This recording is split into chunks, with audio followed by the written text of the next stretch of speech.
Kara! Anong nangyayari sa'yo, mahal? Kara! Naririnig mo ba ako? Tay! Si Kara! Anselmo! Hindi ko na kaya. Kara! Tay! Tulong po! Patawad, Anselmo, pero hindi ko nahabol yung umaaligin na uwak. Hayaan na ho ninyo yun. Si Kara po. Ano po bang nangyayari sa kanya? Tumitirik ang mga mata niya. Tapos nagliliyad siya na parang napapaso. Kagaya ng sinabi ko kanina, kinukulam si Kara.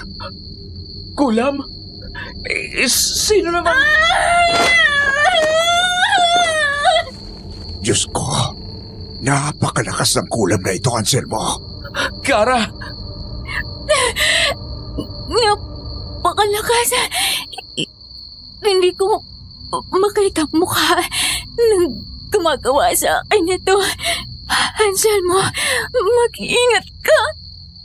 Ikaw... Mari Karanak, isara mo ang mga bintana at pinto. Napakalakas naman ang kapangyarihang itim na yan.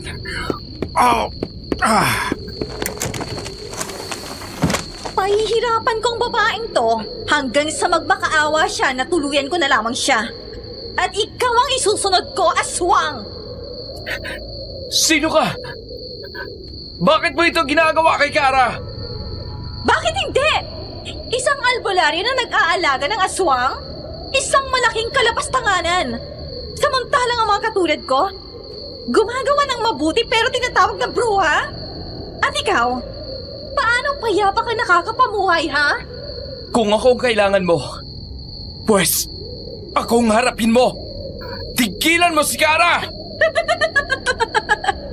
Bakit? Anong gagawin mo kapag tinuluyan kong babaeng to ngayon, ha? Tigilan mo siya! Ayan! Ganyan nga! Ilabas mong tunay mong pagkatao. Maghasi ka ng lagim, kagaya ng isang normal na aswang.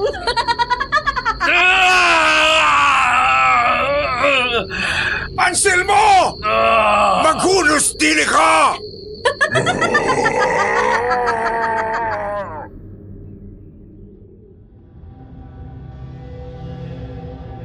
Tama lang na ikonekta ang kasamaan sa kadiliman. Kagaya kasi ng kawalan ng liwanag, ang kasamaan ay kadalasang dala ng kawalang pag-asa at labis na kalungkutan. At sa tagal kong nabubuhay sa mundong ito, ay danas na danas ko na ang mga yan. Marami na akong nakilalang mga tao na inilubog ng depresyon at kawalan ng pag-asa. Kumusta si Chupangil? Ako uli ito, si Anselmo, ang aswang na minsang nagbahagi na ng kwento sa inyo. Nakakatuwa dahil pinamagatan ninyo yung malupit na hasyendera sa Negros. Tamang-tama para kay Felicidad. Marami akong nakitang positibong komento at natuwa ako, kaya naman pinili ko na magpadala muli ng isa pa sa aking mga karanasan. Doon pala sa nagkomento na nais akong makita, mas mabuti pang wag na lang. Pinili ko ng manahimik at ayoko na ng iba pang usapan tungkol sa aking pagkatao. Kaya naman pakinggan na lamang ninyo ang kwento kong ito. Ang isa sa mga karanasan ko na hinding-hindi ko malilimutan. Ang kwento kung saan ay talagang nalagay sa panganib ang buhay ko at ng aking minamahal na si Kara.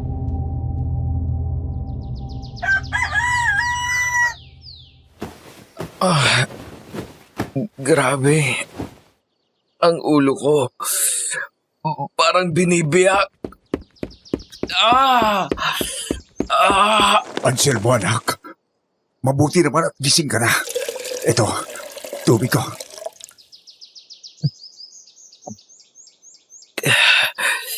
Salamat, tay. Ano na ang nangyari? Si Kara po. Ano nangyari sa kanya? Nasaan siya, Tay? Uminahon ka, anak. Nasa kwarto na siya at nagpapahinga na. Ano nangyari kagabi, Tay? Naging aswang ba ako? Wala akong maalala. Ang tanging naalala ko lang ay nagsimulang mag-init ang aking pakiramdam. Sumigaw ako pagtapos ay... Oo. Naging aswang ka kagabi. Ang totoo, buong akala ko ay katapusan na rin namin. Sinugod mo ako at dinamba. Ang braso ninyo, Tay. Ako bang may gawa niyan, ha? Hindi mo yun sinasadya, Anselmo. Isa pa, mababaw lang naman ang sugat na yan. Pero ano pong ginawa ninyo? Paano po ninyo ako naibalik sa pagiging normal? Hindi ako. Kung hindi si Kara. Oo. Pero, nang mga sandaling yon, Nagawa niyang labanan ang mangkukulam na kumukontrol sa kanya. Tingnan mo ang paligid. Parang dinaanan ng bagyo, hindi ba? Yan ang naiwan sa naging labanan nila ng kapangyarihan. Nanaig si Kara at bago siya nawala ng malay, ay nagawa kanyang ibalik sa pagiging tao. Kara, Maaring dahil sa labis sa pagmamahal niya sa iyo, kaya niya yun nagawa. Nakakabilib talaga siya. Mahal na mahal ka niya, anak. pero Tay, sino naman ang maaaring gumawa nito kay Kara? Kung ako ang habol ng hayop na yon, bakit hindi ako kinumpronta niya? Bakit kailangan niyang magdamay ng mga inosente? Hindi ko alam ang sagot, Anselmo. Pero hindi maaring hayaan na lamang natin si Kara na ganyan. Mamaya ay lalakad ako papunta doon sa bundok. Naalala mo si Berting? Yung kaibigan ninyong ermitanyo?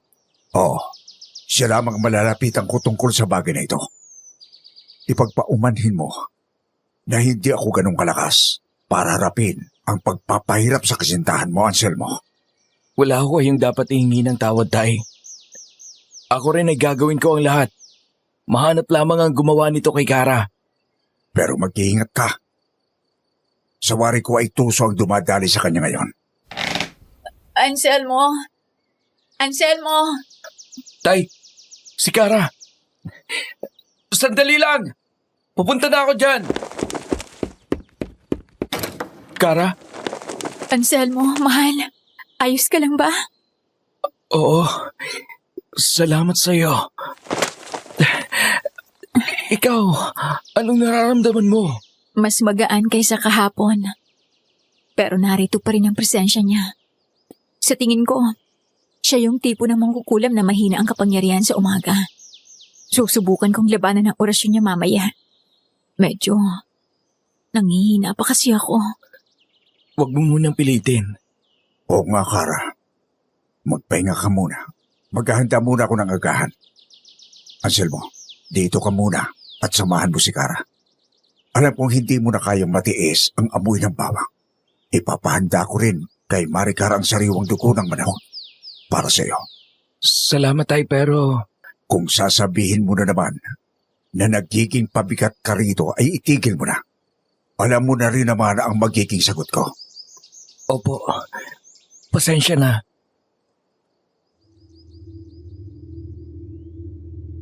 Kung napakinggan mo na ang una kong naikwento rito, ay malamang na pamilyar ka na sa aking pagkatao. 2 taon matapos ang ginawa naming pagbawi ni Kara kay Maricar mula sa kulto ng dayong hasyendera, ay lalong lumala ang pagiging aswang ko. Napakarami na naming pinuntahang mga albularyo at lugar, pero walang nakatulong sa akin. Kaya naman napilitan at nasanay na lang din ako sa ganitong pamumuhay. Ang mabuhay sa dugo at lamang loob ng mga hayop. Oh, kaya mo na ba?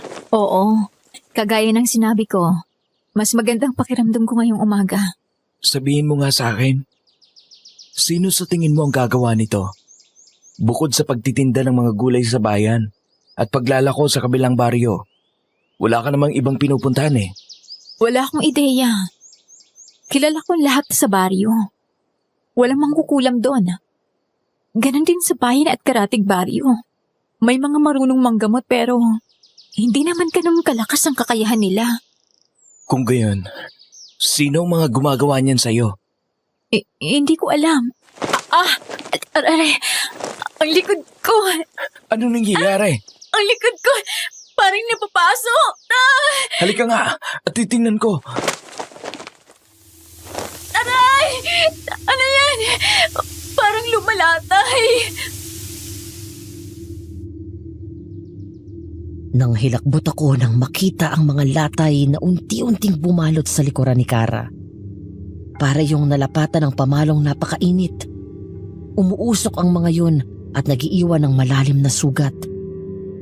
Sinabi ko sa kanya ang aking nakita at walang ano-ano ay nagsimula siyang mag-orasyon. Hindi nagtagal ay dahan-dahang nawala ang mga sugat na iyon. Subalit nag-iwan yun ng mga bakas. Kasabay noon ay naramdaman ko ang isang kakaibang puwersa sa paligid. Bumigat ang aking pakiramdam at nagsimula akong mahirapang huminga. Anselmo, mahal. Lumayo ka muna sa akin. Baka maapektuhan ka rin ang orasyon ko. Sige na, ayos lang ako. Kaya ko to. Sigurado ka? Oo. Sige na. Sige, nasa labas lang ako. Tawagin mo lamang ako kung kailangan mo ako.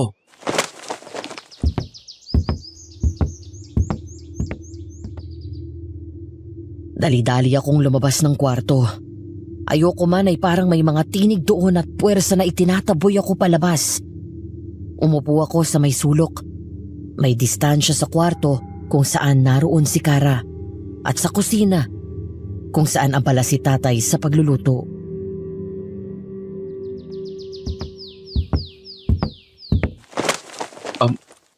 Maricar? Para sa akin ba yan? Tumango ang aking kinakapatid. Hindi siya nakapagsalita at malamang na alam na ito ng nakapakinig sa una kong naibahagi rito. Halos kalahating taon din siyang hindi nakausap matapos ang insidenteng yun. Mabuti na lamang talaga at nagawa niyang malimutan o hindi man ay makawala sa bangungot na dala ng araw na yun. Iniabot niya sa akin ang isang baso ng sariwang dugo ng manok. Pagkatapos ay niyakap niya ako saglit. Hindi man niya masabi, ay alam kong nag-aalala siya sa akin at sa aking nararamdaman.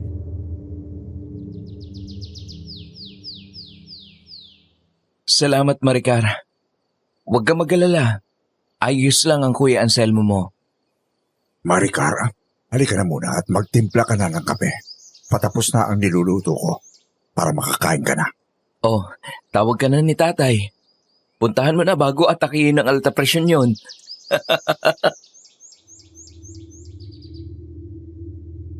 Natawa naman si Maricar sa sinabi kong iyon. Nagpaalam siya sa akin pagkatapos ay patakbong pumunta sa kusina. Kasunod naman noon ay ang paglabas ni Kara mula sa silid. Pawisan, subalit maaliwalas ang mukha. Kara, anong nangyari? Nagawa ko siyang paalisin. Pero pansamantala lamang ito, Anselmo. Sigurado akong babalikan ako ng mangkukulam na yon. Halika na, Kara. Kakain na. Kailangan mo makabawi ng lakas. Hindi natin alam kung kailan ulit aatake ang kumukulam sa'yo. Anselmo, hindi na kita aayain. Oo nga po eh. Tay, hihintayin ko po sana yung kaibigan ninyo na nabanggit niyo kahapon. Pasensya na po kung hindi ko magawang ipagtanggol ang sarili ko. Alam naman po siguro ninyo kung bakit. Huwag kang mag-alala. Naiintindihan ko. Kadalasan, hindi nagagamit ng isang manggagamot ang kapangyarihan niya sa kanyang sarili. May ilang pa nga dyan na hindi yun nagagamit sa taong malapit sa kanila. Kaya kumain ka na para makalakad na ako. Opo. Anselmo, mahal, ikaw. Dito na lamang ako. Uubusin ko muna ito. Sigurado ka? Oo naman. Noong mga panahon na iyon, naisip ko na hindi nararapat sa akin si Kara. Naisip ko noon na kung hindi siya nanirahan sa lugar namin, ay hindi niya daranasin ang mga dinanas niya noon. Maalwal sana siyang namumuhay sa bayan at inaabot ang kanyang mga pangarap. Noong mga oras na yon, pakiramdam ko, nauubos lamang ang oras niya sa katulad kong wala nang pag-asang makatakas sa isang masamang sumpa. Ang mga katulad natin ay walang karapatang magmahal. Nabubuhay tayo para maghasik ng lagim. Hindi magtatagal. Iisa-isahin mo rin ang nakapaligid sa'yo. Hindi mo natatakasan ang kapangyarihan ko.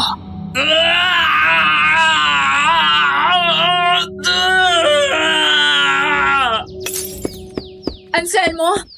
Anong nangyari? Si Elena! Narinig ko muli ang boses ni Elena. Ha? Imposible yan. Sigurado ako na itawid ko na siya sa mundo ng mga patay. At hindi siya basta-basta makakabalik rito. Maliban na lang Kung ano, kung may tumawag sa kanya. Malakas ang kutob ko na may kinalaman din ang kumukulam sa akin. Kailangan na tayong kumilos kaagad. bakit naman kasi nagkasabay-sabay pa ang problemang ito? Sige. Alis na ako nang makabalik ako ng hapon. Anselmo, huwag kang makinig sa boses ng bruhang yon. Oo nga.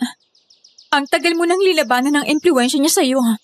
Huwag mo sanang sayangin ang lahat ng yon. Oo, naiintindihan ko.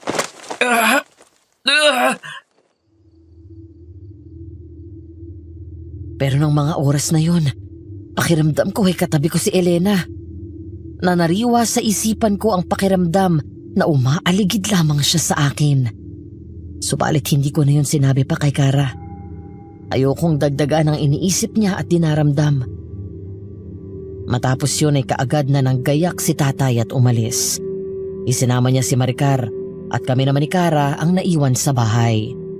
Pinilit na gawing normal ang araw na yun. Gano'n naman kasi ang buhay sa probinsya. Kapag hindi ka kumilos, magugutom ka at ang pamilya mo. Anselmo, ayos ka lang ba dyan sa gulayan? Oo, ayos lang. Teka. Ano to? Dugo? Kara! Kara, sandali! Pumunta ka rito! Anong problema? Tignan mo to. Hindi ba't dugo ito? Dugo ito ng tao. Iba ang amoy. Sigurado ka? Oo. Nagbago ang ekspresyon ng mukha ni Kara nang masigurong dugo nga iyon ng tao. Dali-dali siyang tumakbo sa kabilang parte ng bahay. Sinundan ko naman siya at natigilan kami nang meron ding dugo doon. Napatingin siya sa akin at muling naglakad papunta naman sa harapan. At doon nga sa magkabilang dulo ay nakakita muli kami ng tila itinapon na dugo. Bawat kanto ng bahay may dugo. Anselmo, isa itong pamamaraan ng pangkukulam kung saan maaaring makita ng mangkukulam ang mga ginagawa at gagawin ng kanyang bibiktimahin. Hindi talaga pangkaraniwang kalaban natin. Ha? Kung ganun, dapat alisin na natin ang mga yan. Oo, pero ang problema, kung naisagawa na niya ang orasyon dito, wala ka bang napansin na umaaligid dito? Nakahinahinala? Wala. Napakainis kasi. Hindi ko maramdaman ng maayos ang presensya ng hayop na yon. Kung sino man siya, napakalakas talaga niya. Hindi biro ang kaalaman niya pagdating sa pangkukulam. Pero malaking katanungan pa rin kung kailan ito nagsimula at kung bakit niya ito ginagawa. Ay, nakakainis! Pasensya na. Huwag kang mag-alala. Sa oras na matukoy ko kung sino gumagawa nito, ako mismo ang tatapos sa kanya. Ipapatikim ko sa kanya ang... Anselmo, huminahon ka, mahal. Ha? Nagsisimula ka na uling mawala ng kontrol. Kapag nagagalit, kailangan din natin niyang bigyan ng pansin. Sige na, alisin na natin yung mga dugo sa paligid bago ko dalhin sa baryo itong mga gulay. Magandang umaga sa inyo. Naglalako ako ng mga isda. Bagong huli ang mga ito, baka gusto niyong bumili. Hindi po muna. May ulam pa kami rito eh. Pasensya na ho. Iba naman ito, sariwang-sariwa. At talagang nakapagpapabalik ng lakas. Ayaw ba ninyo? Naku, mainam ang isda sa katawan. Hindi puro karne at dugo na lang. Sandali. Parang ngayon lang kita nakita rito. Tagasaan ka? Ako ba, Ginoo? May iba pa bang tao rito bukod sa ating tatlo? Alangan namang ako ang tinatanong niya. Pasensya na. Minsan lang kasi akong mabati at matanong ng isang matipuno at gwapong Ginoo na kagaya niya. Interesado ka ba sa akin? May kasintahan na siya at ako yon. Sandali. Narito ka ba talaga para magbenta ng isda? Parang ibang isda ang ibinibenta mo eh. Pasensya na. Akala ko nanay ka niya. Ba't iniinsulto mo ba ako? Kung ganyan lang din ang ipapakita mo ay umalis ka na. Marami kaming iniisip at inaalala. Napakasungit mo naman. Akala mo kagandahan. Ano? Kara, mahal. Tama na yan. Binibini, ang mabuti pa ay umalis ka na. Sige na, hindi kami bibili. Sige, Ginoo. Pero babalik ako. Babalikan kita. Matapos buhati ng balde na dala, ay naglakad na papalayo sa amin ang babae. Sa tingin ko ay nasa 30 taong gulang na ang babaeng yun. Morena at may itsura. Pero may kakaiba akong naramdaman sa kanya. Para bang kinabahan ako nang magtagpo ang mga mata namin. May kakaiba sa babaeng yun, Kara. Naramdaman mo ba? Anong ibig mong sabihin? Ang naramdaman ko lang ay ang pagiging makati niya. Ang init naman ng ulo mo. Sinong hindi iinit ang ulo sa malanding yun? Basta, may kakaiba sa babaeng yun. Iba ang kutob ko sa kanya. Parang may kung anong... Parang yung demonyo na nakalaban natin noon. Sigurado ka? Oo, Kara. Hindi pang karaniwan ang babaeng yun. Sinundan namin ni Kara ng tingin ng babae. Subalit wala na yon, sa kanina lamang ay nilalakaran noon. Sinabi ni Kara na kung tama raw ang kutob ko, ay maaaring iyon ang mangkukulam na hinahanap namin. At na maaaring yun ang naglagay ng dugo sa 4 na sulok ng aming bahay. Pero sino ang babaeng yun? At kung sakali, anong dahilan niya para kulamin si Kara? Yan ang ilan sa mga tanong na naglalaro sa isipan ko ng mga oras na yun. Anselmo? Kara? Narito na kami. Nasaan kayo? Tay! Naroon po si Kara sa likod, nagsasampay. Katatapos lang din kasi naming maglaba. Wala bang nangyaring kakaiba dito? Aswang! Aswang ang isang yan! Alam namin, huminahong ka. Pero, paano at bakit ba aswang? Sino naman pong isang yan? Parang hindi pinapakain ah. Hindi ko alam kung normal yung pagkaputla niya o dala ng takot sa akin. At saka hindi man lang ba ninyo siya sinabihan bago dinala rito? Ito si Hernan, anak ni Berting. 2 taon na palang nabayapa ang kaibigan kong yon. Hindi ko man lang alam. Kaya nahuli na rin kami dahil dumaan ako sa sementeryo. Ibig sabihin, siya ang tutulong sa atin. Itong lalaking ito. Ganun na nga. Hindi naman sa minamaliit kong kakayahan niya, Tay. Pero halos kaedad lang namin siya ni Anselmo. Baka hindi pa sapat ang kaalaman niya at kakayahan para... Isang babaylan. Anak ako ng manggagamot. Subalit hindi ako isang babaylan. Ang lahi mo, ang ninuno mo, kapangyarihan ng isang babaylan. Subalit, nababalot ng itim na enerhiya ang buong pagkatao. Maaaring dahil yon sa aswang na... hindi. Kinukulam ka. Hindi ba? Ayon sa mga taga roon, hindi raw hamak na mas mahusay pa si Hernan kaysa kay Berting. At ito raw ang nagmana ng lahat ng kaalaman at kakayahan ng ermitang yun. Ang totoo, hindi ko alam na may anak pala ang lokong yon. At nakita naman ninyo, nalaman niya kaagad na aswang si Anselmo at nakulam ka, Kara. Wala pa akong sinabi sa kanya. Kung ganun, aswang ka talaga? Kung yun talagang tawag mo sa mga katulad ko. Oo. Pero, papaanong ang isang aswang at isang babaylan ay nagsama ng ganito? Sa iisang bubong? Hernan, dinala kita rito para alamin kung sino ang kumukulam kay Kara. Sinabi mo na nakulam siya. At tama ka. Kagabi bumusis na ang gumawa noon sa kanya. At nagbanta sa amin. Bumusis sa katawan ng isa na nagtataglay ng aura ng isang babaylan? Imposible yan. Hindi ko sinasabing hindi siya tatabla ng kulam, pero para bumusis ang kumulam sa kanya. Pero yun ang totoong nangyari. At kaninang umaga, nagkaroon siya ng mga latay sa likuran. Hindi. Bakit? Anong problema? Ang ganitong uri ng mangkukulam.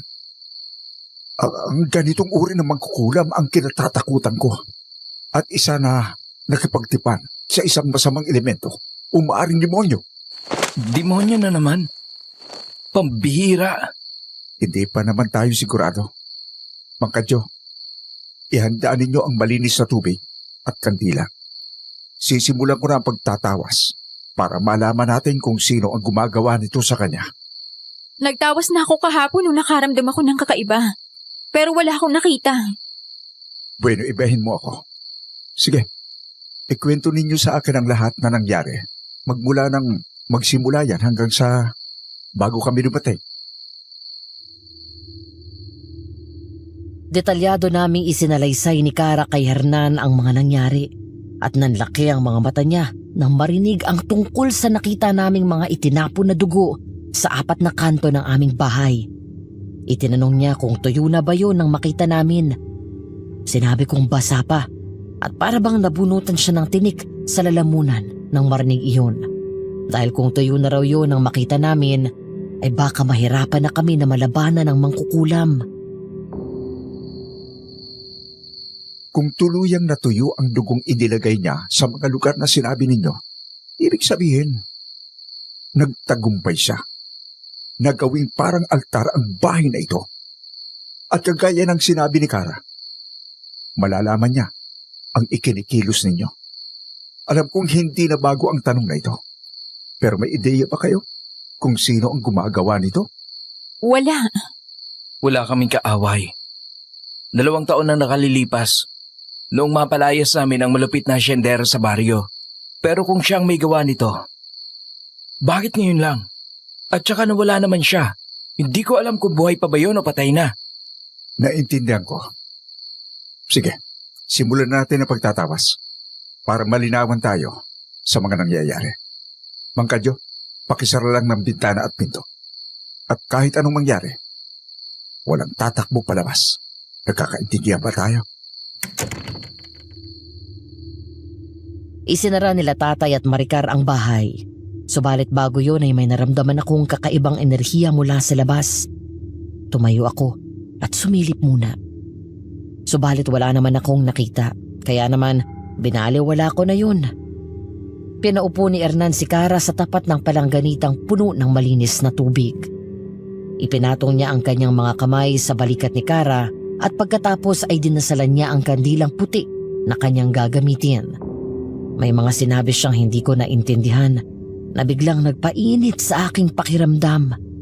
Unti-unting nagdilim ang aking paningin at nagsimula akong pagpawisan. Tay, itali ninyo ako sa upuan. Bakit? Pakiramdam ko, may lalabas sa akin na hindi ko mapipigilan. Mas maigi yun, Mangkadyo. Talagang maapektuhan at maapektuhan siya ng mga orasyon na gagamitin ko. Mas maigi ng sigurado. Kumontra pa si Tatay, pero wala rin siyang nagawa nang magpumilit ako. Kumuha siya ng lubid at kagaya ng ginagawa niya kapag inaatake ako, ay tinali niya ako doon ng ubod ng higpit. At hindi nagtagal ay nagsimula na nga sa pagtatawa si Hernan. Tinadtad niya ang inorasyonan na kandila at inilagay iyon sa isang kutsara. Inunaw niya yun sa kandilang sinindihan at nang matunaw ng tuluyan ay ipinuhos iyon sa tubig. At kitang-kita ko mula sa aking kinaupuan kung paanong nanlaki ang mga mata ni Kara. Anong nakikita ninyo, Kara? Isa itong malakas na kantong itim. Sandali. Hindi pa ako tapos. Huwag muna kayong maingay. Babae. Isang babae. Magandang babae. Matangos ang ilong. Isda. Meron siyang dalang mga isda. Ano to? Palengke? Hindi. Mga puno. Kabundukan. Kagubatan. Hindi siya nalalayo rito. Ang babae kaninang umaga, Anselmo. Saan siya eksaktong makikita? Yan ang hindi ko pa alam. Pero sandali. Tumigil ka! Hindi niyo ako mahanap! Papatayin kitang albularyo ka! Hernan, Maricar, dito ka lang sa tabi ng kuya mo. Kara, magtigil ka. Huwag mong hayaang makontrol ka niya. Papatayin kitang albularyo ka! Isasama kita sa babaeng to! Hindi mo akong papatay. Alam mo ang sasapitin mo oras na patayin mo ako. Akala mo ba matatakot mo ako, ha? Hindi niyo ako kaya! Wala akong kinatatakutan. Hindi niyo ako mauto. Mapapasakin ang aswang at magiging makapangyarihan ako! Bitiwan mo siya! Huwag kang mag-alala dahil pagkatapos nito ay isusunod kita! Kara, tumigil ka! Labanan mo siya!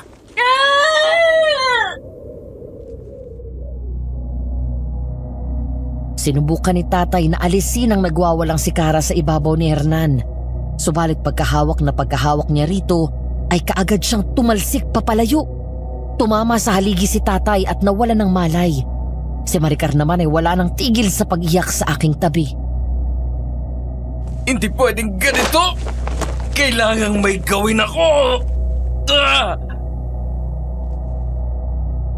Gamit ang aking lakas ay pinilit kong makawala sa pagkakatali sa akin. Napatingin ako kay Hernan at nagsisimula na siyang mangitim nang dahil sa pagkakasakal sa kanya habang ang mangkukulam ay walang humpay sa paghalakhak sa ibabaw niya. Gusto ko siyang iligtas pero napakahigpit ng pagkakatali sa akin ni tatay.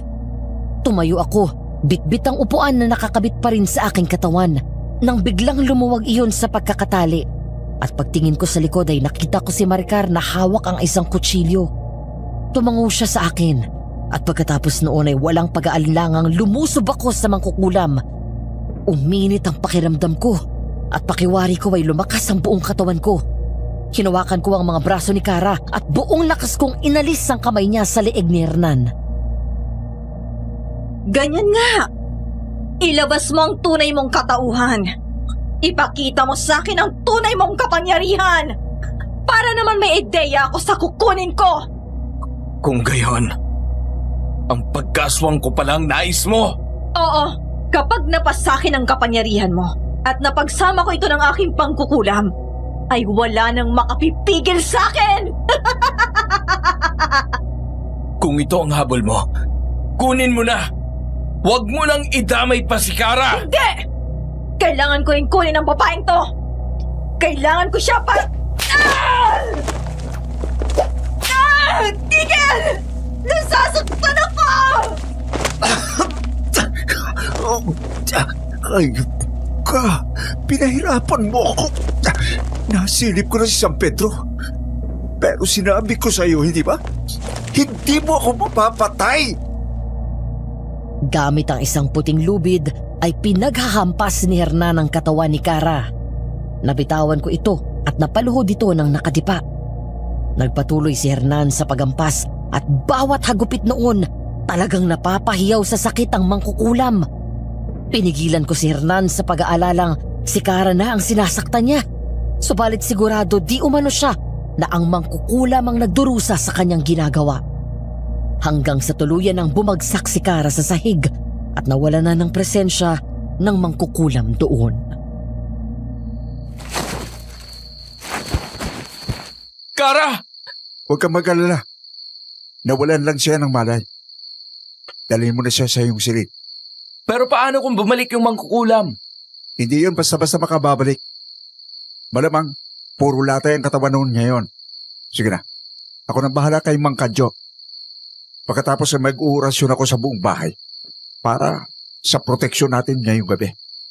Salamat, Hernan. Huwag ka muna magpasalamat. Wala pa tayong natatapos.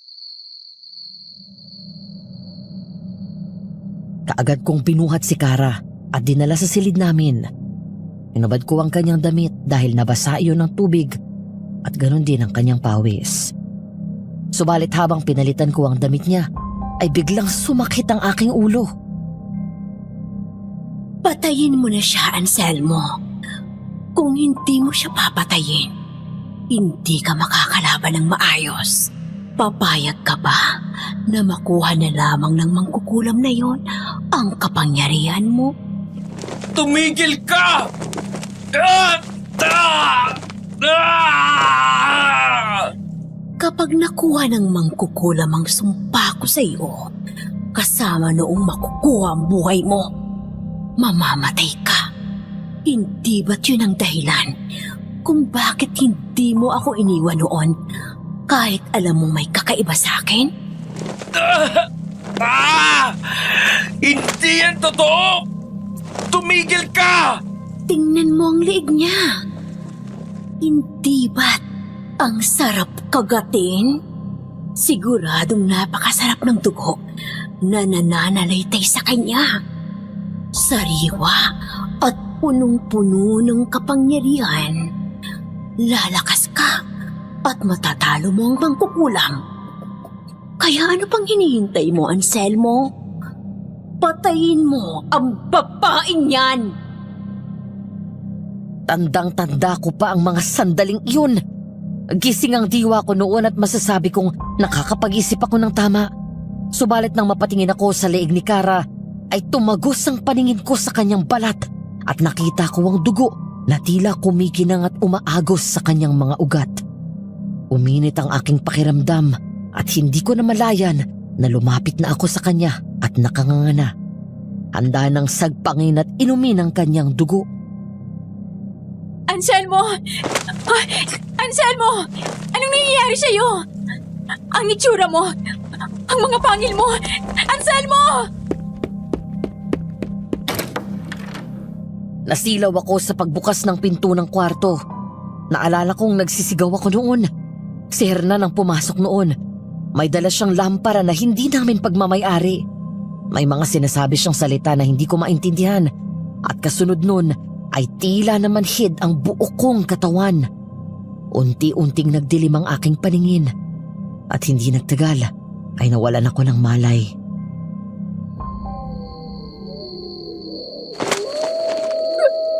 Nasaan ako? Anong lugar to? Anselmo, sundan mo ang tinig ko. Anselmo, Sino ka? Magpakita ka! hindi ba't nakakakita ka naman sa dilim? Nakakaamoy kahit malayo? Heto, sakto't papunta sa'yo ang hangin. Dugo? Dugo ng tao? Dugo ng tao? Nasaan siya? Ha? Ayan, ganyan nga. Ilabas mo ang tunay mong kulay. Sandali. Nabobosesan kita.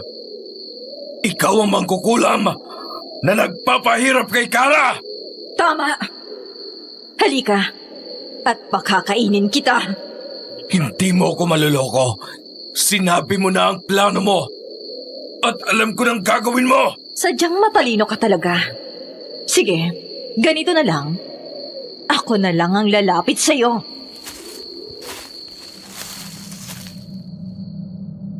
Nasa kakahuyan ako ng mga oras na yon. At kung paano ako napunta doon ay hindi ko rin alam. Ang huling natatandaan ko bago yon ay nawalan ako ng malay bago ko pa makagat si Kara. Mula sa kadiliman ng lugar na yon ay may natanaw akong liwanag. Kasabay noon ay ang tunog na parang may hinihila. Hindi nagtagal, lumaki ng lumaki ang liwanag na yun at tumambad sa akin ang babaeng naglalako ng isda. Hawak ng isa niyang kamay ang isang lampara at ang isang kamay niya ay hila-hila ang isang matandang babae na wala ng malay. Ikaw, sinasabi ko na nga ba? Sinasabi ko na nga ba? At merong kakaiba sa'yo? Pansin kong hindi pa talaga ganun kalakas ang pagiging aswang mo. Dahil kung sakali, baka noong umagang dumalaw ako sa inyo, nalapa mo na ako. Hindi ako kumakain ng tao. At yon ang dahilan kung bakit mahina ka. Makinig ka sa akin, Anselmo. Kailangan ko ang kapangyarihan mo. Pero makukuha ko lamang yon kung magagamit mo ito ng buo. Nagpapatawa ka ba? Akala mo ba ay bibigay ko ito sa'yo? Hangal! Nagkakamali ka! Ilang taon kong itinago ito para maprotektahan ang mga mahal ko sa buhay. At ang ibang tao laban sa akin. Kaya kahit anong gawin mo, hindi mo makukuha ang sumpa sa akin! Bayani! Bakit? Sa tingin mo? Hanggang kailan mo makokontrol ang pagiging aswang mo? Lalo na't nagbalik na ang kaluluwa ng taong nagbigay niyan sa'yo. Kalokohan! Totoo! Ako ang nagpabalik kay Elena sa mundong to. Hindi guni-guni lamang ang naririnig mo. Si Elena talaga yon. Ngayon, Anselmo, sagutin mo ako. Hanggang kailan mo makokontrol ang pagiging aswang mo?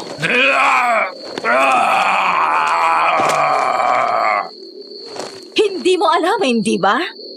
Hihintayin mo pa ba na tuluyan ka ng mawala ng kontrol, ha? At ikaw mismo ang pumatay sa mga mahal mo sa buhay? Kay Kara? Tinutulungan na nga kita. Sira ulo! Akala mo mauuto mo ko? Wala akong pakialam kung makapangyarihan kang mangkukulam! Nilusob ko ang babaeng yun. Yun na lamang ang naisip kong paraan para matapos na ang problema namin sa kanya. Subalit nang papalapit na ako sa kanya, ay may kung anong lumabas sa kanyang likuran. Hindi ko yun masyadong nakita. Tila usok yun na humarang sa gitna naming dalawa at nagpatalsik sa akin. Nakita mo na? Hindi mo ako kaya! Hindi mo ako kaya hanggang hindi ka ganap na aswang! Ito, regalo ko sa'yo. Naway masiyahan ka sa matandang yan. Hiniwaan ko na para sa'yo. Sisip-sipin mo na lang. Magkita tayong muli sa kabilugan ng buwan. Huwag mo palang kalimutan ang pangalan ko. Ako si Mira. Sandali! Aktong hahabulin ko na siya nang mawala siya sa kadiliman. Inilibot ko ang paningin ko sa paligid at kahit malinaw akong nakakakita sa dilim ng mga oras na yon, ay hindi ko na siya nakita. Maging ang puwersa niya ay hindi ko na naramdaman. Tulong! Amang! Nanay! Huwag po kayong... Aha! Ah! Biglang kumirot ang ulo ko noon. Pinilit kong tiisin ang sakit. Subalit para yung tubig na kumalat sa buo kong ulo hanggang sa mukha. Napaluhod ako at halos iuntog ko na ang ulo ko sa lupa. At pagkatapos ay nasamyo ko ang mabangong amoy ng dugo. Kumabog ang dibdib ko. At bago ko pa nalaman ay nasa ibabaw na ako ng matanda na nagsisigaw at nagiiyak sa pagmamakaawa. Pakiusap. Huwag. Matanda na ako. May mga apo ko umaasa sa akin. Pakiusap.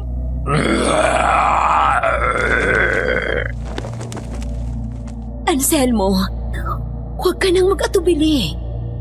Kailangan mong kainin ang matandang yan para matalo mo ang mangkukulam. Hahayaan mo bang mapatay ka niya? Tumigil ka! Umalis ka sa ulo ko, Elena! Ginagamit ka lang niya! Gusto niya maging ganap na aswang ako para makuha niya ang sumpa! Pero kung magiging ganap na aswang ka, matatalo mo siya, Anselmo.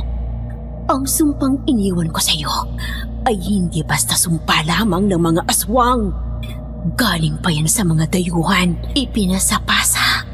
At habang ipinapasa, ay lumalakas. Tigil! Hindi ako makikinig sa iyo, demonyo ka! Ah! Totoong hindi kita itinuring na tama noon. Pero iba na ngayon. Ayaw kong makuha ng mangkukulam na yon ang sumpa na iniwan ko sa iyo, Anselmo. Nagkamali siya na ibinalik niya ako rito. Gulong-gulo ang isipan ko ng mga oras na yon. Lalong sumakit ang aking ulo at natumba ko sa labis ng sakit noon. Gumulong ako at nakita ko na lamang ang matandang babae na tumatakbo na papalayo habang humihingi ng saklolo. Pinilit kong tumayo, pero parang itinutulak ako pababa ng sakit sa ulo na nararamdaman ko. Hanggang hindi buo ang loob mo, hindi ka magtatagumpay sa kahit ano, Anselmo. Tandaan mo yan. Yun ang huli kong narinig. Bago parang unti-unting umikot ang aking paningin, naaalala kong sumisigaw pa ako noon. Subalit matapos noon ay bigla akong bumagsak. Dumilim ang paligid at muli nawalan ako ng malay sa lugar na hindi ko alam kung saan. Sa isang lugar na walang kasiguraduhan kung ano ang naghihintay sa akin kinabukasan.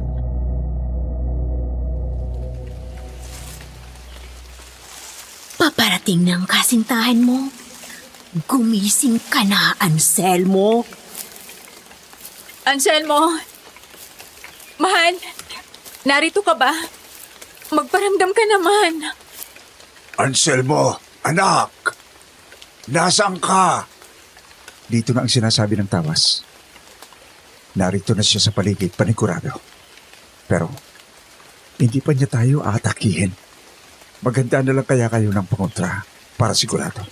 Wag na wag mong balaki na dampian ng asin unang lubid mo si Anselmo.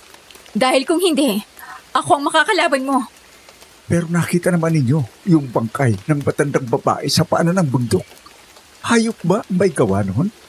Paano kung si... Hindi yun kagagawa ni Anselmo. Pero Kara, hindi natin maaaring alisin ang posibilidad na... Teka, may narinig ako. Doon, may kumakalos ko sa banda doon. Tara, pero Hernan, binabalaan kita. Huwag mong sasaktan si Anselmo. Oo na. Nang marinig ko ang boses ni Elena ay naidilat ko ang aking mga mata. Makulimlim at maulan. Masakit ang aking buong katawan. Hinayaan kong nakahiga ang aking katawan nang marinig ko ang papalapit na boses ni Kara. Pinilit kong tumayo, subalit natumba ako. Kaya naman gumapang na lamang ako papunta sa direksyon ng boses ng aking pinakamamahal. Anselmo! Diyos ko po, anong nangyari sa'yo? Mang Kadyo, narito si Anselmo. Nasaan? Tay, Kara, Anong nangyari sa'yo? Isang buong araw ka naming hinanap. At nasaktan ka ba? Puro ka dugo. ha? Ang mabuti pa, inumin mo muna ito. Dugo yan ang bagong katay na kambing. Eksakto. Ay, may nagkatay doon sa nadaanan naming baryo. Sige na, inumin mo na yan.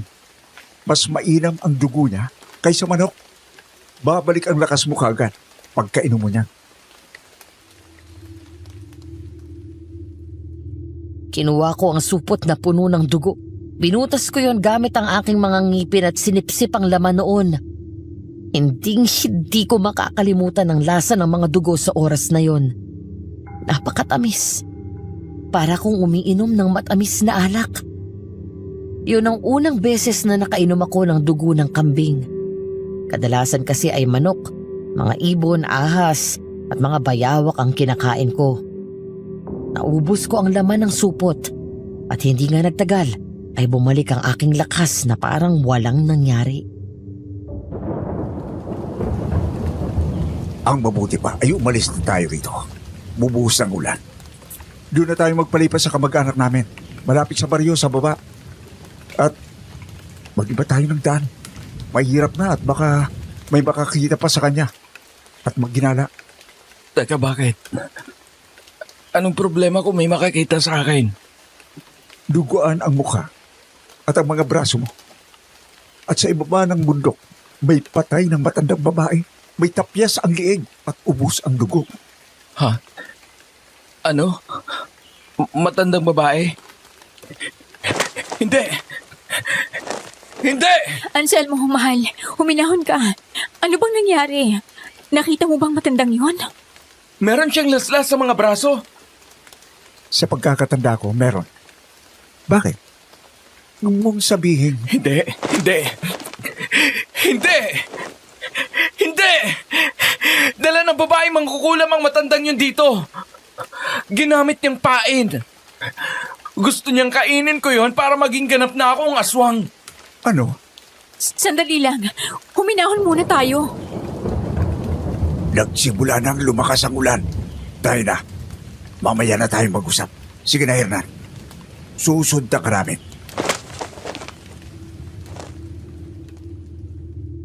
Habang naglalakad kami papunta sa sinasabing bahay ni Hernan, ay ikinukwento nila na kinabukasan matapos akong mawala ng malay sa bahay ay bigla na lamang akong nawala.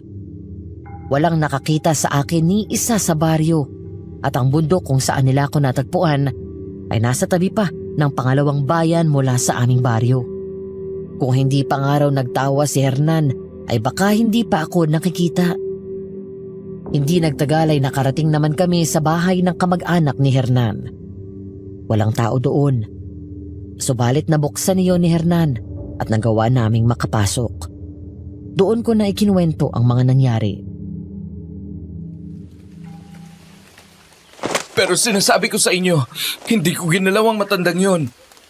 Tumakbo siya palayo sa akin bago ako nawala ng malay. Pero, paano mo maipaliliwanag sa amin ang dugo sa mukha at braso mo? Hernan, tumigil ka na. Pero Kara, nakita mo rin ang sinapit ng babae yun, di ba? At kung hindi ako pumasok sa kwarto ninyo, ng gabing yon, malamang na... Sinabi ko nang tumigil ka na. Oo, aswang si Anselmo. Pero hindi siya kagaya ng ibang mga aswang.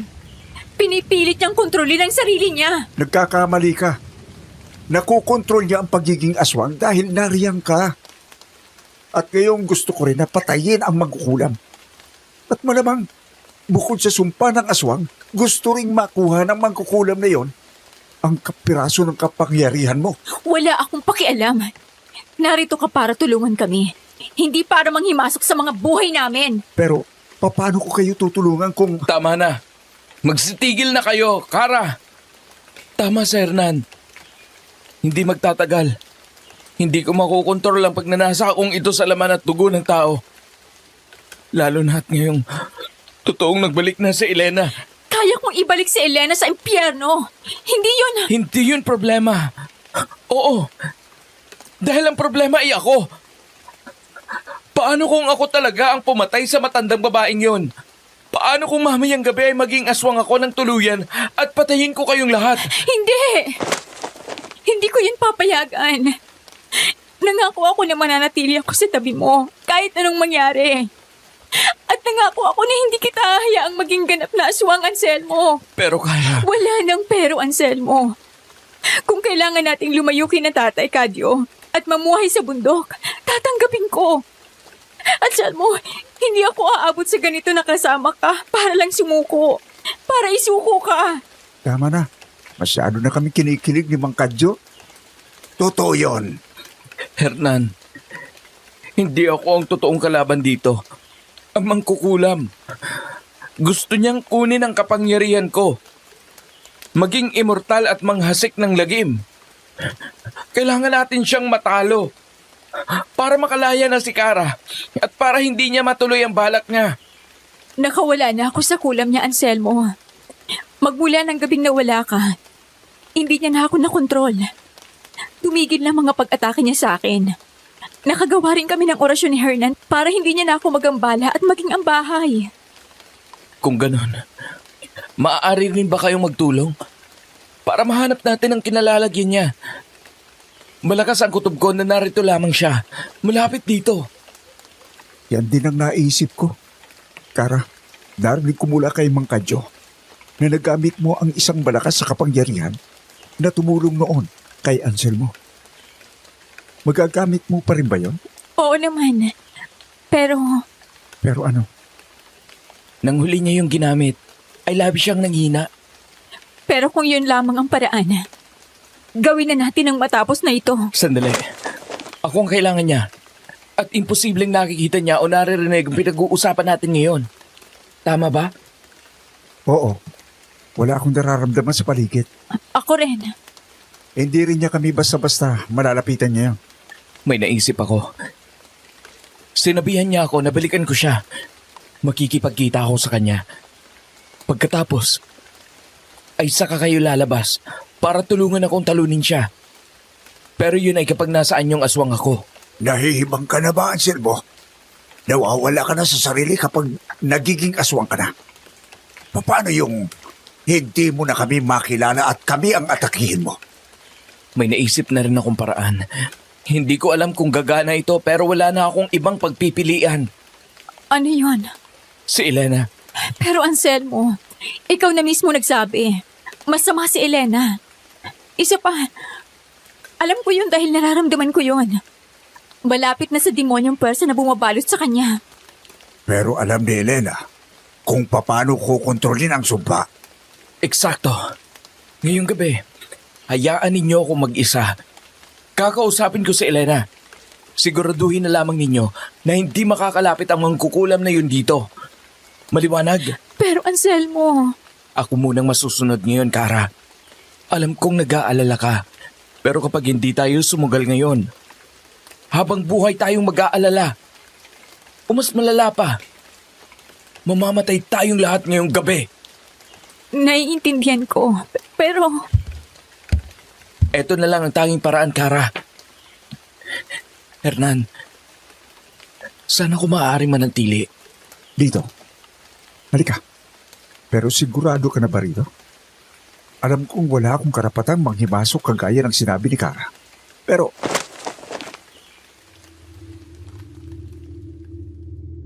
Hindi man sinabi ni Hernan ay bakas ko sa kanyang mga mata at nararamdaman ko ang takot na kanyang nararamdaman. Kaya naman sinenyasan ko siyang samahan na ako sa kwartong sinasabi niya.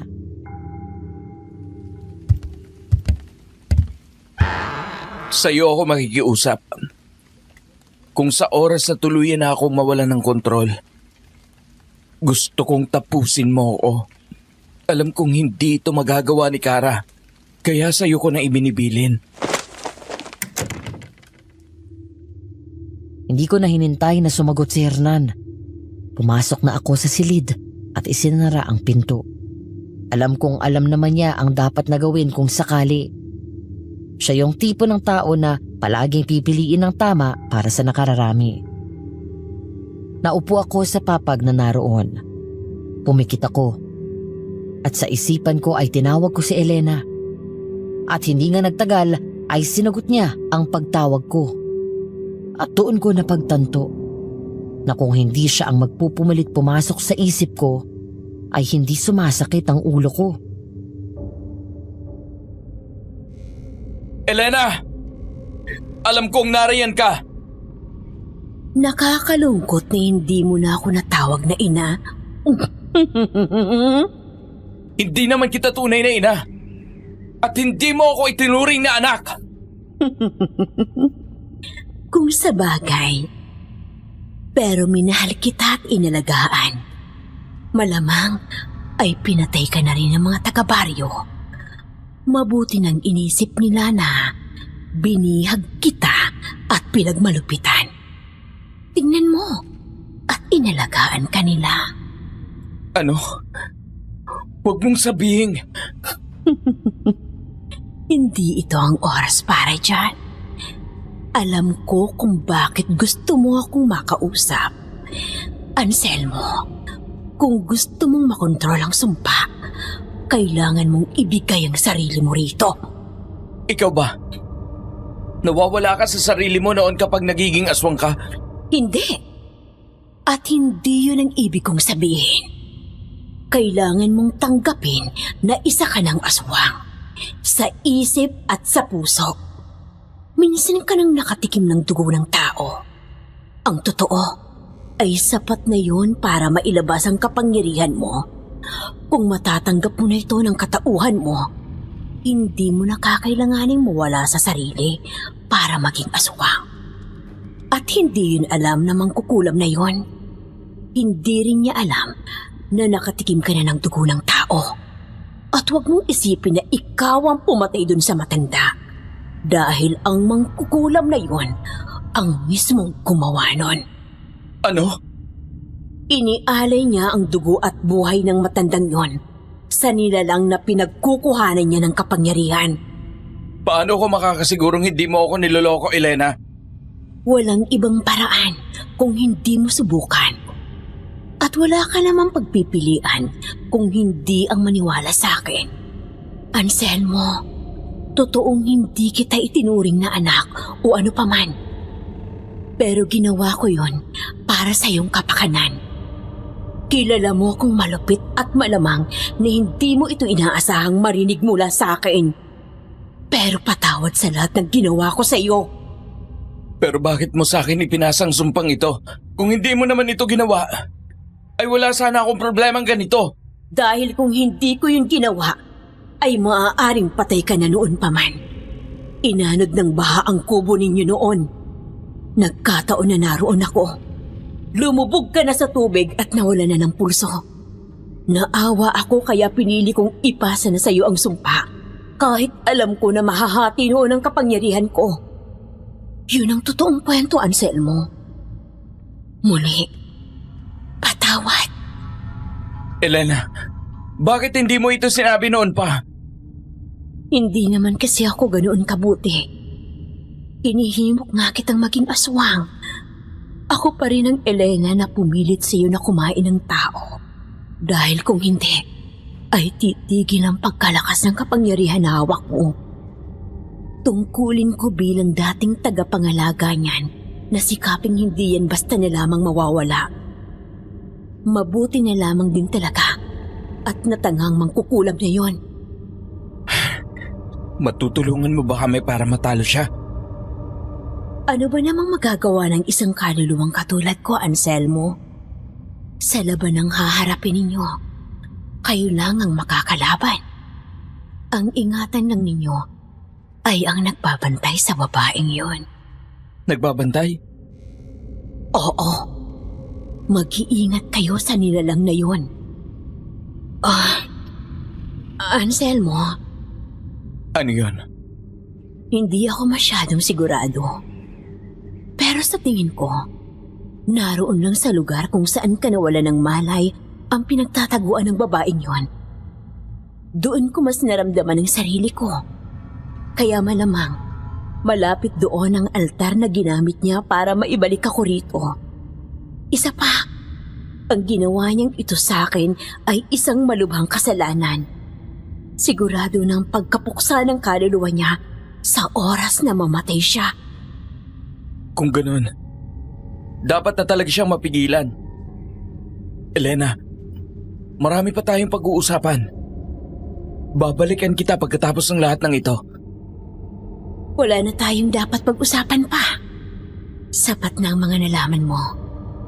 Ngayon, simulan mo nang tanggapin ang pagiging aswang mo. Doon na naputol ang usapan naming iyon ni Elena. Sinubukan ko siyang tawagin muli. Subalit hindi na siya sumagot. Papalabas na ako ng kwarto nang biglang bumukas ang pinto noon at bumungad sa akin ang humahangos na si Hernan. Anong problema? nakita na namin ang pinagtataguan ng mangkukulam. Totoo ba? Oh, pero mukhang naubos ang enerhiya ni Kara. Ang totoo ay nanghihina na rin ako ngayon. Halika, ituturo ko sa'yo. Pamilyar si Hernan sa lugar. Iginuhit niya sa isang puting papel ang isang mapa at minarkahan niya ang lugar na hinihinala nilang naroon ang mangkukulam. Hindi man raw 100% ay siguradong nasa paligid lamang noon ang mangkukulam. Paano kayo nakakasiguro? Si Kara, may ginamit siyang orasyon. Nawalan siya ng malay at paggising niya, hingal na hingal siya. Tapos, ay sa kanya sinabi sa akin ang lugar kung saan niya nakita ang mangkukulam. Basta mayroong malaking puno ng balete at dito sa gawing ito lamang ng kabundukan may mga balete. Sige, ituro mong pinakamabilis na daan. Pupunta na ako ngayon doon. Pero, pwede sigurong ipagpabukas na natin. Lubog na ang araw. Paano kung naramdaman ng magkukulam na yon ang kapangyarihan ni Kara at muli yung makatakas? Tama si Anselmo. Ngayon ang tamang pagkakataon para lumusog. Magtiwala ka sa kanya. Isa pa, sigurado kung magiging pabigat lamang tayo. Sige, kung ganun, ay sasama ako. Hindi. Dito lang kayo ni tatay. Bantayan ninyo si Kara. Pero Anselmo, hindi mo kung sakaling sasama tayo sa kanya nang ganyan ang sitwasyon ninyo. Tingnan mo nga, at wala pa rin malay si Kara. Pero ho,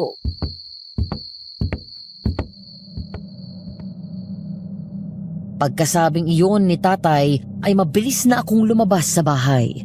Sumunod naman sa akin si Hernan para ituro ang pinakamabilis na daan. Umalis ako pagkatapos noon. Bago ako makaakyat ng bundok ay may nakita akong isang kambing na naligaw. Kaagad kong sinakmal yun at kinagat. Pagkatapos ay sinipsip ko ang dugo noon. Luminaw ang aking paningin at pakiramdam ko ay sumiglan ng husto ang aking buong katawan. Nagpatuloy ako sa paglalakad hanggang sa makarating ako sa lugar na maraming puno ng balete. Masyado nang madilim doon dahil sa natatakpan na ng mga dahon ng puno ang kalangitan. Subalit kitang-kita ko pa rin ang paligid. Hindi nagtagal ay naramdaman ko ang kapangyarihan ni Mira at ilang sandali pa mula sa likuran ng isang malaking puno ay lumabas ang isang nagliliwanag na lampara. Mabuti na lamang at tumila ang ulan. Kumusta, Anselmo? Nagustuhan mo bang regalo ko? Huwag na tayong maglokohan, mangkukulam. Alam ko nang hindi ako ang pumatay sa matandang yon. Nagkamali ka sa pagpapabalik mo kay Elena. Oo, nakatulong siya para makumbinsi akong maging ganap na aswang. Pero hindi yun para sa'yo. Talaga ba? Wala naman ako magagawa kung ganun eh. Isa pa, wala nang magagawa ang isang patay laban sa akin. Siya wala. Pero ako meron. Gusto mo ng kapangyarihan na ito, hindi ba? Kunin mo. Paghirapan mo.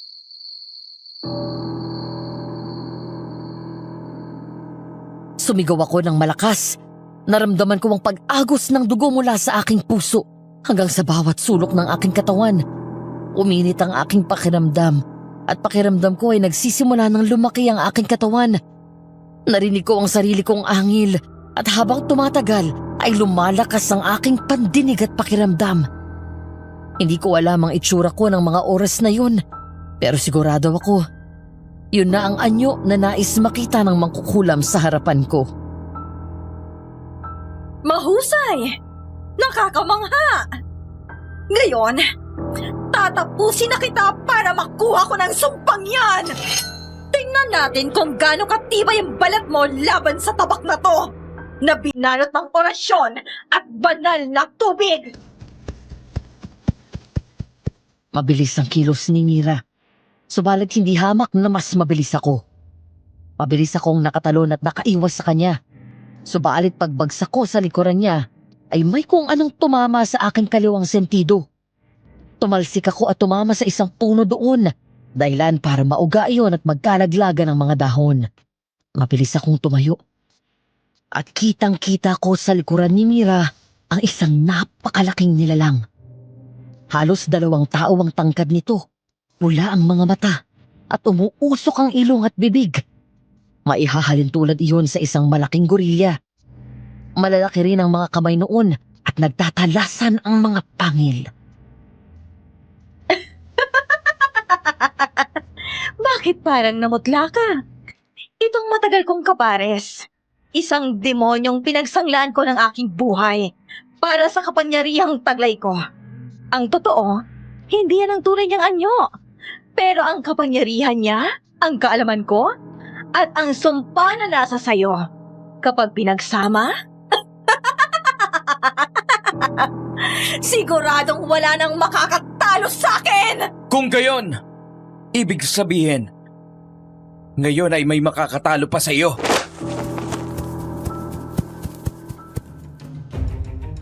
Sa paglusob ko ay inabangan ako ni Mira ng tabak. Nang malapit na ako, ay iwinasiwas niya yun. Nagawa kong makayuko. Umilag ako papunta sa kanan niya at hinarap naman ako ng demonyo sa kanyang likuran. Pero hindi ko yun inurungan. Tumalon ako at binigyan ko yun ng isang malakas na suntok sa mata. Subalit tumagos lamang ang kamao ko doon. At bago ako nakalapag sa lupa, nabigyan ako noon sa tagiliran. Dahilan para muli akong tumilapon at mamilipit sa sakit. Ang totoo ay ang kapangyarihan muna dapat ng kasintahan mang kukunin ko. Mas mapapadali kasi kung ang kapangyarihan ang babaylan mo ng aking makukuha. Pero ang hirap dahil nariyan ka. Sumama pa yung Herna na yon. Kaya pagkatapos ko sa'yo, sila naman ang isusunod ko. Huwag mo nang idamay si Kara dito. Naiinis kasi ako sa kanya. Sa inyo, aswang at babaylan magkasama sa iisang bubong? Kalokohan! Tapos ako, na simpleng mangkukulam, wala man lang mabingwit na binata? Sa ugali mong yan, kahit baliw, hindi ka papatulan. Ah, ganon! Ayos lang! Pagpapatayin ko na lang kayong lahat! Sa pagsigaw ni Mira ay tila nag-apoy ang mga mata ng nilalang na nasa likuran niya. Sabay silang lumusob sa akin. Inihanda ko ang sarili ko sa paparating nilang atake nang biglang tumigil siya sa paggalaw. Nakatas pa ang kanyang isang kamay na may hawak na itak at nanginginig. Ganoon din ang kamay niya na may hawak na lampara. Maging ang halimaw sa likuran niya ay tumigil rin sa paggalaw. Anong ginawa niyo? Anselmo, ayos ka lang ba? Kara, anong... Nagpumilit siyang magising. Patawadan siya mo. Pinagbantaan niya akong papatayin kung hindi ko siya dadalhin dito. Anselmo, anong nangyari sa'yo? Bakit ganyan ang... Kara, mamaya na yan. Asikasuhin muna natin ang demonyo sa likuran niya. Hindi ko mawari kung elemento ba ito o demonyo. Napakalakas. Sige, alam mo naman ang orasyon, hindi ba? Oh, Inialis ni Kara ang tingin niya sa akin.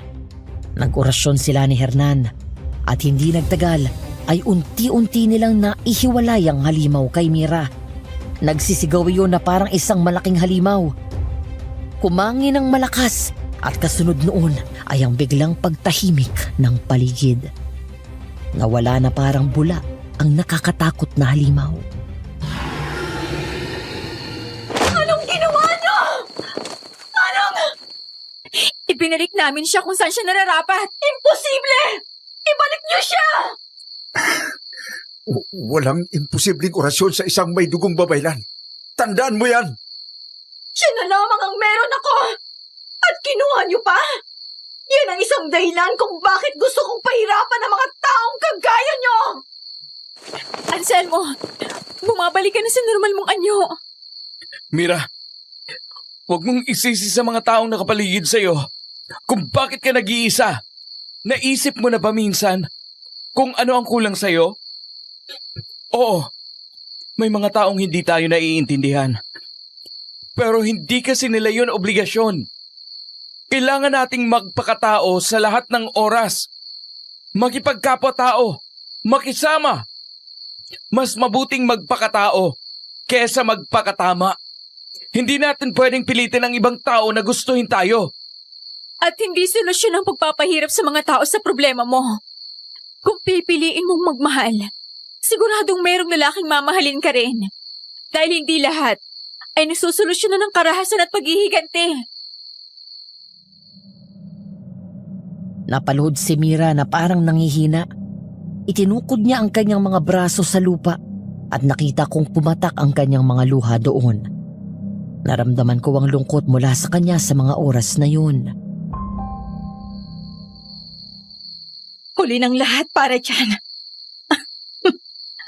Mas gugustuhin ko pa rin pahirapan kayong lahat. Pero hindi ko rin masasabi na mali kayo.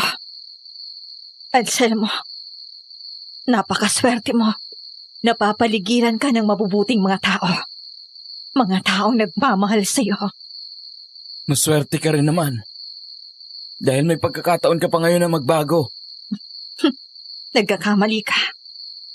Kung iniisip mo na nailigtas mo ko, nagkakamali ka. Wala nang pag-asa para sa isang tulad ko. Hindi yan totoo! Mira, ano nangyayari sa'yo? Unti-unting nangulubot ang balat ni Mira. Nagkalaglagan ng mga buhok niya at hindi nagtagal ay bumagsak siya sa lupa. Para siyang lobo na nawala ng hangin. Unti-unti siyang umigpis hanggang sa butot balat na lamang ang natira. Iyan maaari ang kabayaran sa ginawa niyang kasunduan sa demonyong yon. Maaari rin na matagal na siyang buhay at ang demonyong yon ang tanging nagpapanatili ng kanyang lakas at kabataan. Sang-ayon ako doon. Anselmo, umiiyak ka ba? Iniiyakan mong babaeng yun? Nararamdaman ko kasi mula sa kanya ang lungkot na nararamdaman ko noong nag-iisa lamang ako. Yung pakiramdam na walang nagmamahal.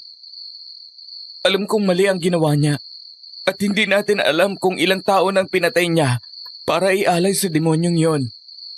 Pero dala lang yun ang kalungkutan. Ang labis na kalungkutan. Ang mga demonyo talaga. Sinasamantala palaging kahinaan ng mga tao. Kaya naman, lagi tayong mag-iingat sa mga negatibong nararamdaman natin. At sana rin, hindi na tayo makatagpo pa ng kagaya ng babaeng ito. Mira ho ang pangalan niya. Mira. Napakagandang pangalan. Pero yun nga, sana ay hindi na tayo makatagpo pa ng kagaya niya. Dahil malakas ang kutob ko. Na nagkataon lang na natalo natin siya. Binuhat ko ang bangkay na yon ni Mira. Noong una ay nararamdaman ko pa ang presensya niya sa paligid. Subalit hindi nagtagal ay nawala na rin iyon. Nang makahanap ako ng malambot na lupa, ay naghukay ako doon gamit ang aking mga kamay at bato. At inilibing ko doon ang bangkay ng babaeng iyon. Inalayan namin siya ng dasal bago kami bumalik sa bahay ng kamag-anak ni Hernan. Anong nararamdaman mo? Wala namang kakaiba, mahal. Ang totoo, pakiramdam ko ay mas malakas ako kaysa noon. Hindi ka nawala sa sarili mo noong nag-anyo kang ganon? Hindi. Sabi ni Elena, nung nag-usap kami, kailangan ko lang tanggapin na isa na akong aswang ng buong puso at isip. At yun ang ginawa ko. Ayos ba sa'yo yun? Na nasunod ang gusto ni Elena para sa'yo? Nang makausap ko si Elena ng masinsinan, napatunayan kong hindi siya ganoon kasama. May dahilan ng mga ginawa niya sa akin noon. Tulad ng? Sa sunod ko na ikikwento. Ang mabuti pa'y magpahinga muna tayo. Hindi mo ako kakagatin, ha? Kakagatin. Pero hindi yung masakit na kagat. Yung masarap. Sira ulo. Hindi ka pa nga naliligo eh. At baka marinig tayo nila tatay, no? Oo nga, no? Ay, amoy aswang na nga talaga ako. Sandali lang. At magbubuhos muna ako. May banyo naman siguro sila, Hernan. Sandali lang, mahal. Bakit? Huwag mo akong iiwan, ha?